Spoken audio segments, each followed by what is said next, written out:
ગઢડામાં ઈદ નિમિત્તે મોહલ્લા મીટિંગ તેમજ પોલીસનું ફૂટ પેટ્રોલિંગ યોજાયેલ, જેમાં DYSP Raval, incharge PI NP Rathod, PSI J Gohil હાજર રહ્યા હતા।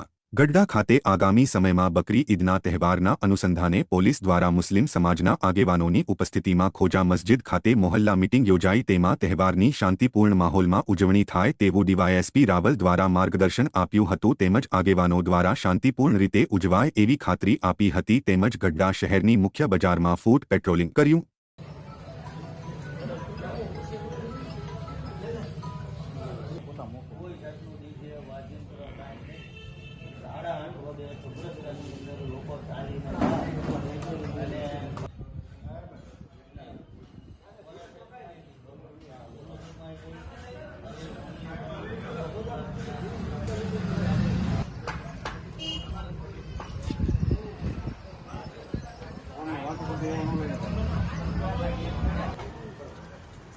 What?